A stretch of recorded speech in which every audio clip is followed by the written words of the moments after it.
Of course, yes, West Dorset. So what I'll be doing is talking about some of the myths, hauntings, legends, folklore, that kind of a thing, as well as some Roman stuff as well. And there's actually quite a lot of Roman stuff. But anyway, before you get to all of that, this is Dorset, and obviously I'll be looking at the western part of it.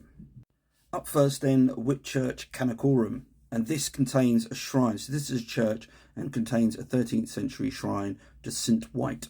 And St White was associated with health and healing, and has got a pretty interesting altar there, and I've actually got a picture of it.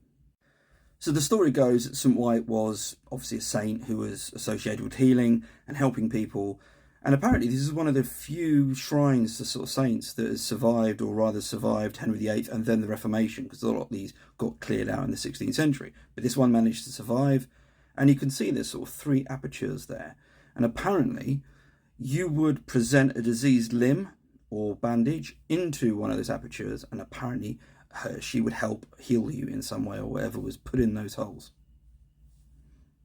Just to the north is Bediscombe, and at Bediscombe Manor there was apparently a sort of, I suppose, cursed skull, or a skull with an interesting characteristic, because apparently if it was removed from the manor then all sorts of bad things would happen. And they've looked at the skull, and apparently it dates to around 2,000 years ago, and it was of a woman in her 20s, so presumably someone who lived in the area. I don't know if it's still there. I don't know if anyone's tried taking it out. Perhaps not. Just to the north, at Holstock, you've got the Quiet Woman. Apparently there used to be an inn called the Quiet Woman Inn, and I think now it's something else. It's like a B&B or a hotel or something. And that takes its name from a local saint, Saint Judith, or Juthware, and apparently she was helping pilgrims out a lot, but due to things that sort of happened, which I won't go into, she lost her head, and apparently when that happened she picked it up and walked to the nearest shrine and then expired, and she was a saint, so that's why it's called the Quiet Woman apparently. Next up is our first haunting, and quite a famous one as well. It's at Sherborne Castle, and apparently this is haunted on September the 28th, or the evening thereof, by Sir Walter Raleigh, no less. Moving south, we have a bit of a riddle, because it's at Backham that we have a famous 16th century conjurer. And he did a number of quite fantastical things. But when he died, he asked to be buried in a church, but also outside of a church. And to answer that riddle, they buried him under the wall of the church, which makes sense. To the south, we've got Abbotsbury. And here we have something I always find interesting, which is namely some sort of festival that's been reworked, readapted, and sort of it's different, but it still has similar elements. And this is the Garland Day, which is celebrated on May the 13th. Now, apparently, the origins of this were that people would go out on boats, or fishermen would go out on boats, taking out wreaths of flowers with them that have been sort of made on wooden frames, and then either thrown in or the flowers thrown in the sea as a sort of offering. Roll forward a few centuries and we see quite a few changes. So apparently by the 19th century, the church had sort of adapted what had been going on, and so you still had the procession of the flowers, but this apparently ended at the church and they were blessed by the vicar.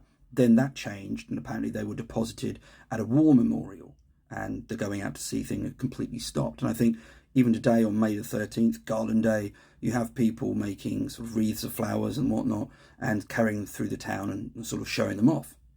Finally, and before we get to Rome, one at Lyme Regis. And Lyme Regis wasn't one that I found in the book, and this relates to a black dog which apparently haunts a particular area. This used to be known as Dog Lane, and now it's Hay Lane. And apparently, again, according to the book, there are warnings about people letting their dogs run around that particular area, because apparently they used to go missing. Again, I don't know if that's still the case now. You can let me know. Now, with Rome, we've got quite a few bits to talk about, and if you've not seen this map before, you may be familiar with other videos. You can kind of make out red lines are Roman roads. Where you've got the dashes, that's where the Roman roads are thought to exist, because again, not everything's been excavated. And what we'll do is we'll start in the east there with Dorchester, or modern day Dorchester.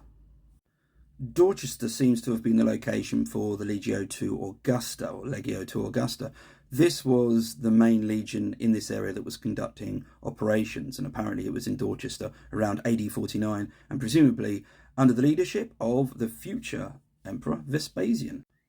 Now, they defeated the local tribe, which was mainly the Duotriges or Duotriges, apologies for my pronunciation. And apparently they had a substantial base at Maiden Castle. It was quite a natural fort that they were present at. And you might see some other forts there. So, for example, you've got one up at Wadden Hill, that red square, and that was an auxiliary fort.